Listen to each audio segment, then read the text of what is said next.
Hello everyone, it's me Vivi and we are back. Before we start, I'd just like to thank Shrev64 for pointing me in the right direction. I was trying to find the highest resolution of this poster, and it appears Sucker Punch shared one on their Twitter, so thank you for that. And with that said, let's dive straight into this. Looking at the development team on the exterior right side of the building, we have Connie Booth, Director of Product Development, also known for having worked on Ratchet & Clank and Jak and Daxter. Grady Hunt, Senior Director and Director of Product Development, also known for Ratchet & Clank and Jak and Daxter. Brian Fleming, co-founder and producer at Sucker Punch. Ryoichi Hasegawa, producer. The name Ryoichi Cooper in Sly Cooper Thieves in Time, fun fact, is named after this producer. Also associate producer of Jak and Daxter TPL. Ashif Hakik, music composer of the first game, also known for composing music for Crash Nitro Kart and Nitro Fueled. Sadly, he passed away on April 26, 2021. Augie Pagan, initials AP. Artist, according to the main website, role of 3D texture mapping and lighting game levels. Also, illustrator and author of comic issues 1 and 2. Chris Zimmerman? CZ or Keezy? The name I could think of that's close to this is Chris Zimmerman, co-founder and programmer. Travis Kotzebue, 2D artist, author, and illustrator of Comics 1 and 2. Amy Matsumura Blair, Director of Marketing. Bruce Oberg, co-founder and programmer. Reed Johnson, initials RJ, lead animator. Mike Johnson, MJS, I take it stands for Mike Johnson, sound designer Sly 3 and Jak 3. Markel Basurto, MB, QA analyst. Andrew Woods, AW, character animator. Suzanne Kaufman, SMK, I take it, 3D animation lead. DJ Steiner, software testing manager or QA manager. Daryl Plank, co-founder and programmer. Nate Fox, N8 Fox, which I take it stands for Nate Fox, creative director and game designer. Matt Seams, I'm not quite sure of his position, but the name seems to be pointing at Matt Seams. Rob McDaniel, senior technical artist. Is that his face? I do see a face. Hoaxster is watching. Only name that I could think of with same initial letters would be Hokyo Lim, HOK, right at the beginning, senior artist. Other than that, there is a face as well. Moving on to the roof. At first glance, I didn't notice. The more I looked at it, I noticed clouds shaped like his cane and Sly's logo. Sly's wearing his backpack and no leg pouch. This would be a callback to his first design in the series. We have Sly holding onto the Thievius Raccoonus and standing next to that water tank we have in Sly 1. What's also iconic here are those particles, those crazy blue lights which Sly mentioned to Bentley. Bentley, if you recall in the first game, described those particles as Master Thieves sensing them as thieving opportunities, unexplained blue auras. Now on the water tank, we have what seems to be Sucker Punch's old school logo, the one in the intro. Right there on the stepping platform is surely a reference to jump and press the circle button. There's initials PC on that vent-looking structure. It could be a reference, or maybe not,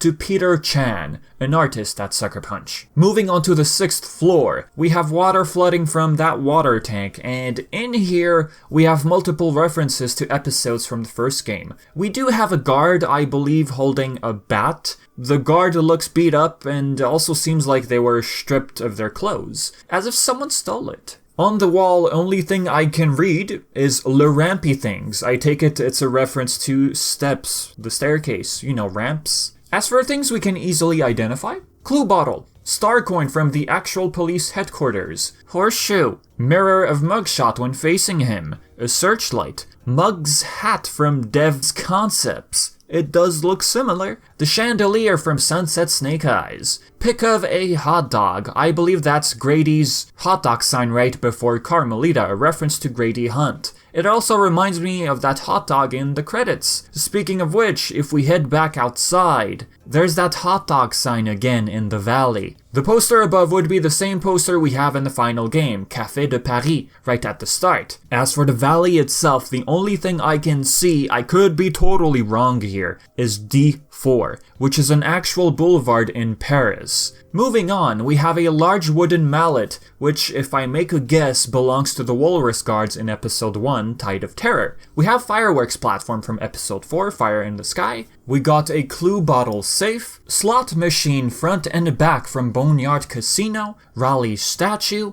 and that safe looks unfamiliar. The layout at least doesn't look like the vaults we're used to. Closest thing I could find is the Sly Raccoon box art, the European version. That portrait, looking at its color scheme, I take it it's an early design for Rocket. I do see wheels and the same color scheme, but that's just a total guess. Speaking of Rocket Robot on Wheels, he's right there. Rocket Robot on Wheels was Sucker Punch's first game, released on the N64 in 1999. As for the remainder on floor 6, we have Sir Raleigh coin from Episode 1, Tide of Terror, the Sly coin from Sly 1's Prototype / beta gameplay, a treasure key from the first game, and of course Clockwork's head. Moving on to the 5th floor, looking at room 1, we have a sign that says Les Stairs. As you probably noticed, water is also leaking on this floor looking at the ceiling. Right there we have Carmelita's concept of Dev Madan. That's when she was known as Chase Montoya Fox. The one on the right is Barkley, Carmelita's former boss at Interpol. It seems like a shot from comic issue 1. Now moving to room 2, Le Chief's room, we have Barkley as well as Winthorpe. This guy was never shown in any of the games, only mention and presence was in the comics and the novel. The novel, if you're curious, it's an expanded version of comic issue 1. Now this one took me a while to notice. They're both staring at the leak on the ceiling. As for the pictures on the wall, we have Clockwork's concept. We have what seems early concept of the Cooper gang. This is a picture you can actually find within the Cairo Museum in Sly 2. Same for that frog picture, which I take it as a concept of Sir Raleigh. This too you could locate within the museum. Notice how the lines are connected to these pictures. It could be referencing to the Fiendish Five, perhaps the original versions of them. If that's the case, the rest seem like early concepts of pretty much Raleigh, Miss Ruby, looking at the color scheme, Panda King, and Mugshot if I were to guess. If anything, I'd like to believe these are images which were never made public until Dev Madan brought up this poster. I tried looking these up in prototypes, betas, the museum in Cairo even. I didn't seem to have any leads, so let's leave it at that. Now onto the archives room on the right. We have Bentley, who I assume is hacking their security system. He has the doorknob attached to a live wire. The water leak doesn't appear to have made it into this room. He doesn't have a wheelchair. This is basically Bentley prior to Sly 3. And that's the idea we've gathered so far about this poster, come to think of it. Everything referencing games 1 and 2 pretty much. Zooming onto Bentley, it could be his bow tie from Sly 1 but undone here. Or a regular tie? I lean more towards the former due to that gap right there. Instead of his crossbow, we have this, which originates from his concept right here. It never made it into the final version of the game. His shell also looks greener here compared to the more blue we have in the game. Bottom right corner we have 1999, it seems to be a calendar. It could be a reference to Rocket Robot on Wheels, its year of release. Moving on to the background. Lines could indicate how all these images are related. In this scenario, we have art from Rocket Robot on Wheels. The one at the bottom is Jojo the Raccoon and Whoopi the Walrus. This image was found on the game's archived website on Wayback Machine. That one right there is a coloring page of Jojo the Raccoon, also found on its archived website. It was really hard to notice at first. It took me a while to figure it out, but then I paid close attention to the shadows. We have the food bowl's shadow, the paper's shadow, as well as the metal bars in the background. Also, the way his feet are positioned, it seems to match this clear image I found on Wayback Machine. Far right, I couldn't find a clear image, but I believe that's also Jojo with with his yellow hat. That one is also a coloring page of Dr. Gavin. I was able to find this one on the archived page from January 2005. Fun fact, according to its website, there was a coloring page contest. We have Tinker and Jojo again. That one right there is from the game itself, and you can also spot it in the Cairo Museum in Sly 2. The one at the bottom, it looks like Jojo, but I couldn't seem to find the exact image. Closest thing, maybe? Moving on to the 4th floor, we enter Le Chow Room, the kitchen. Wall plate says lay up down, the stairs in this case. The pictures on the wall are the wanted posters of Panda King and Miss Ruby, the same ones we see in Sly 1. Murray's design here would be from Sly 2 and onward, since he's wearing his red headpiece and a belt. I'm guessing his snack got stuck in Le Snack vending machine? He perhaps got so frustrated he knocked out the guards? He's caused perhaps so much commotion the guard outside the door is confused. If we move around a bit, there isn't much left on this floor to explore. So moving on to the next floor, 3rd, we reach Le Cop's room. Is he planning to go upstairs or downstairs? Well, that's up in the air. The water leak seems to have made it into this room as well. Up on the billboard, on the right, we have the Cooper Gang wanted poster from Sly 1's cutscene,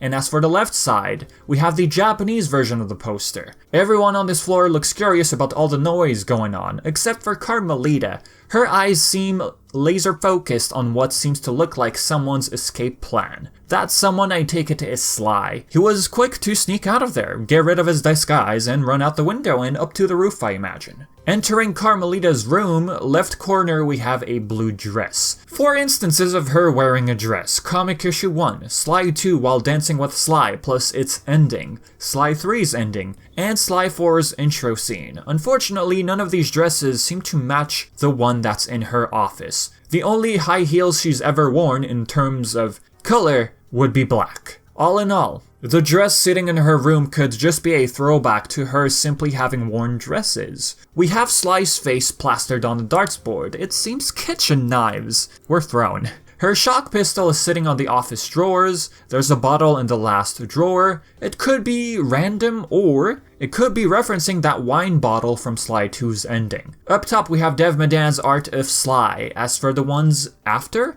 the closest thing that matches these models is this shot from the making of Sly 1 bonus video. The one in the corner, we notice particles on the ground. It seems to match this one in the corner up there. Sly without a shirt, with a bag on his shoulder, and the more rounded facial structure of his. That one you probably noticed. If we take a look at the desk, we have glasses. Yes, Carmelita does seem to wear glasses in the comics. Up on the safe, we have what I believe to be that mini cartoon representation of Ryuichi Hasegawa within the credits of Sly 1. Looking inside the safe, we have the Diva Diamond from issue 1. We have Madame Doinko from comic issue 1 as well. The character on the picture at first, I thought I was seeing horns with brown hair or a brown hat. Nope, not the case at all. That horn-shaped thing I thought in the beginning is simply a strand of hair, and that's what made it apparent. Like I knew I've seen that face somewhere. That's Doinko, alright. On the right, we have a miniature version of that map we see in Carmelita's office in Sly 1. We have Sly's signature card, Whoopi and Jojo from Rocket Robot on Wheels, and finally, the cookie jar from comic issue 1. As for the pictures on the ground, they're similar to the ones we have on the wall. They all seem to closely resemble this same shot from the making of Sly 1. That one would be Sly with his turtleneck. That one, well, there is an image that looks similar, in a way, looking at the making of Sly 2. At least for the suit, to me it looks like he's wearing a suit in that shot. Next up, floor number 2. We have a guard standing right on the staircase, perhaps unaware of what they're about to witness, based on the sign over their head. Right behind that door is Mugshot beating up the guards trying to escape. Zoe could stand for sorry. Then we have Le Hurt. Other guard gets pinned down, and then on the right side, we have Raleigh, Miss Ruby, and the Panda King. Raleigh is holding keys, perhaps given to him by Mugshot. Each cell contains one item of reference. Raleigh's case, we have his chair, albeit different looking from the game. Miss Ruby, we have her chicken. and she's also holding onto a Sly voodoo doll. That voodoo could be a direct throwback to the actual title screen of episode Vicious Voodoo. As for the Panda King, he's looking at a mirror with a reflection of him. It could be our first and only actual reference to Sly 3. In this case, we'd be looking at episode 4, A Cold Alliance, that scene with Yin and Yang, a reference to his old friend Mirror. One common thing with all these cells, they're all unlocked. It's possible this is a scenario which played out after they got arrested in Sly 1. Perhaps they tried escaping but ultimately failed. After all, we do see these guys at the Heathrow Penitentiary in Comic Issue 2, which takes place before the events of Sly 3. I don't think this is a situation prior to Sly 1, where these guys escaped and formed the Fiendish Five. Think about it. Ruby is holding onto a Sly voodoo doll. Surely she'd be resentful of Sly after she wound up behind bars. What do you personally make of these unlocked cells? Feel free to share your thoughts in the comment section below. Moving on to the first floor. This one doesn't seem to have a door. Right in that extremity, we have a guard thinking about a screw and what seems to look like a baseball. This could be a reference to the term screwball from Bugs Bunny. Screwball pretty much means someone who's unstable. Someone must have dropped something and caused it to explode. It could be that guard right in front and looking at what he's thinking about, the poop sign, while he's internally swearing. There's havoc going on in this room, papers flying around. As for the far right, we have Constable Neela as well as Dimitri. If anything, Neela with Dimitri could indicate Sly 2's timeline, after Dimitri got arrested. His outfit seems to match his painting attire from the scenes in Sly 2. The portrait he's holding in his hands shows textures from Rocket Robot on Wheels, something which you could also spot in the Cairo Museum in Sly 2. We have no smoking poster, Dimitri doesn't care. We have the same wanted posters from the third floor, the Japanese version on the left, and the North American version on the right. Moving on to the exterior of the building, left side up top is the Le Police sign from Sly 1's prologue.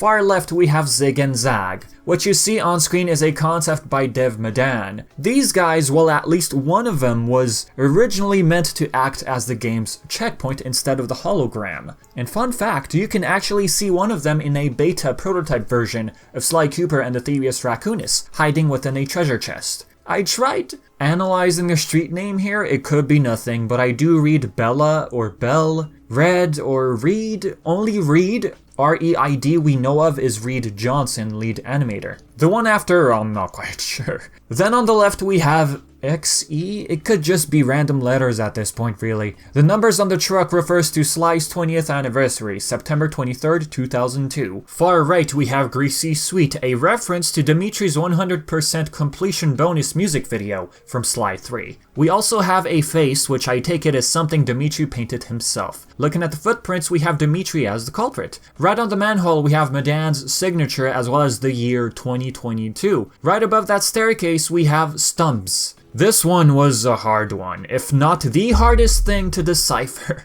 on this poster. I tried looking up early concepts, prototypes, old commercials, you name it. I wasn't able to find anything until I put the term in Google search and then clicked on images. I stumbled on a list by Tabriz and Sly Cooper Wiki, and it seems that this is a reference to Dev Madan's wife Karin Yamagiwa. You can see this name in the actual credits of the game. She has a website called Stumpy Town with cats. And looking at the characters below, they do look like cats. According to her ArtStation, she was responsible for 2D texturing of the Sly games. As for the Cooper van, from the looks of things, the gang is stealing treasure chests. We have this big crank as well as pulleys delivering these chests to their van. As for who caused that huge flood upstairs, perhaps we wouldn't put it past the Cooper gang. If one floor is flooded, surely guards will have trouble coming through that door. So, looking at this poster overall, at first I thought the basement was considered the first floor, but no, if you actually count the floors, they all add up to 6 plus the roof. I was just confused for a moment. One overall thing to gather from all this, the poster seems to put major emphasis on games 1 and 2. If there's any Sly 3 reference, it's that mirror inside Panda's cell, as mentioned earlier. As for Sly Cooper Thieves in Time, unless you want to count that green fog in the back as a reference to Le Paradox, we don't seem to have a reference to that game. Guess I'm not too surprised, seeing as how this focuses on Sucker Punch's legacy of the series. Then again, the lack of the Guru from Sly 3 or Dr. M even, it did surprise me. It's possible there was just no room for them, and speaking of which, Madan shared his thoughts surrounding this 20th anniversary poster on his Facebook. Part of his statement says, "The poster consumed the last 6.5 months for me, and while it started out as a 8x10 inch print that I thought would be fun to have, it grew to this behemoth 24 inches by 36 poster." So with that said and done, this is it for the analysis of this poster. I really hope you guys enjoyed this one. If I missed anything, by the way, feel free to share it in the comments section below. Let's discuss this poster. And as always, thank you for being here with me. Your support means so much. And yeah, I've been Vivi, and until next time.